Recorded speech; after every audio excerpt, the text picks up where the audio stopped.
Welcome to the wonderful world of algebra, chapter 5, day 4, finding the equation of a line parallel to a given line. So we're going to use point slope form like we did yesterday. So let's first talk about parallel lines.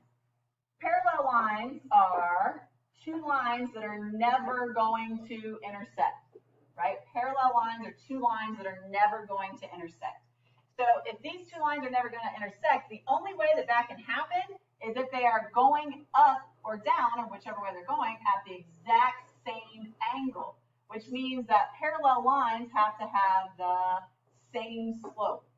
Parallel lines have to have the same slope. So what's going to happen in this lesson is they're giving you a point, they're giving you a line, and you want to find the equation of the line that's going to be parallel to the given line and go through that given point.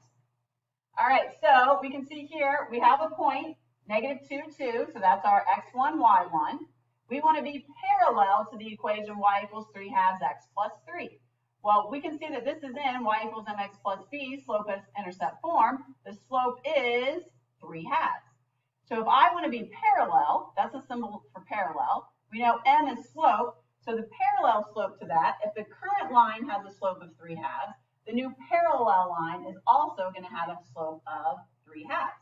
So now that we know a point and the slope of the equation that we're looking for, the line we're looking for, we can use point slope form. Y minus y1 equals m times x minus x1.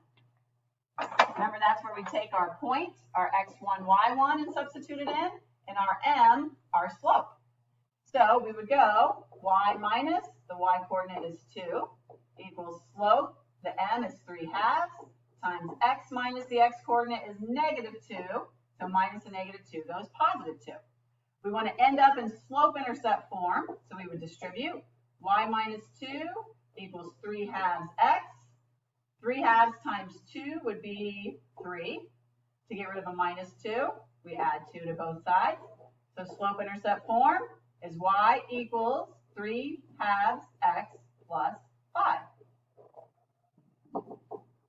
So parallel slopes are the same. So next guy, we've got the point 5, 0. So that's our x1, y1. We want to be parallel to y equals 3/4 x minus 2. Well, the m there is 3/4, so the current slope is 3/4. So the parallel slope would also have to be 3/4. So then we go y minus the y coordinate is 0 equals slope is 3/4 times x minus the x coordinate is 5. Well, y minus 0 is really just y, so we got a shortcut there. 3/4 times x is 3/4 x. 3/4 times negative 5 would be minus 15/4. There we are in slope intercept form.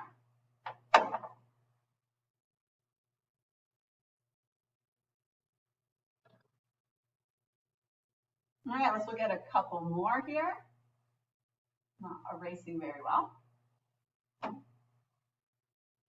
All right, through 3, negative 1, parallel to y equals negative 2/3 x plus 3. So we know it's always y minus something equals something times x minus something. A lot of somethings there. So y minus the y coordinate is negative 1, so it goes y plus 1 equals the current slope is negative 2/3. The parallel slope would be the same, negative 2/3 times x minus the x coordinate is 3. We distribute, so y plus 1 equals negative 2/3 x. Negative 2/3 times negative 3 is positive 2. So to get y alone, to get rid of the plus 1, we subtract 1. So there we are in slope intercept form. Y equals negative 2/3 x plus 1. All right, let's talk about this one here. So parallel to y equals x minus 2. People make a common mistake and say that the slope here is x. Remember, slope is never an x, it's a value. It's the number in front of x. So the slope here is actually that invisible 1 that is in front of x. So y minus negative 2 goes y plus 2 equals the slope is 1, so the parallel slope would be 1, times x minus the x coordinate is negative 5, so it goes x plus 5. Distribute the 1, we're at y plus 2 equals x plus 5. To get rid of a plus 2, we would subtract 2. So slope intercept form, y equals x plus 3.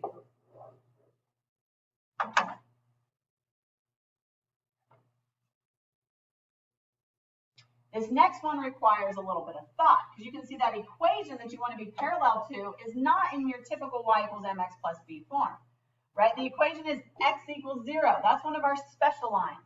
Remember, if you have an x but no y in your equation, that means that you are going to be a vertical line. So if I'm a vertical line and you're going to be parallel to me, the only way that's going to happen is if you are a vertical line. So if I'm a vertical line, that means I'm x equals a number. If I'm a vertical line going through the point 1, 0, then that means my x value is what it is in the ordered pair, which would be 1. So the vertical line, right, because x equals anything would be vertical to this, the one that would go through 1, 0 would be x equals 1. All right, last one. Y minus, y coordinate is -4. So y minus a -4 is y plus 4 equals slope is currently 7/5. So parallel would be the same as 7/5 times x minus x coordinate is -5. So x minus -5 is x plus 5. We distribute. So y plus 4 equals 7/5 x plus 7 is 7/5 times 5. To get rid of a plus 4, we subtract 4. So there we are at y equals 7/5 x plus 3 would be 7 minus 4. So remember, parallel slopes are the same. So you would pick out the slope, use the same amount to find a line parallel.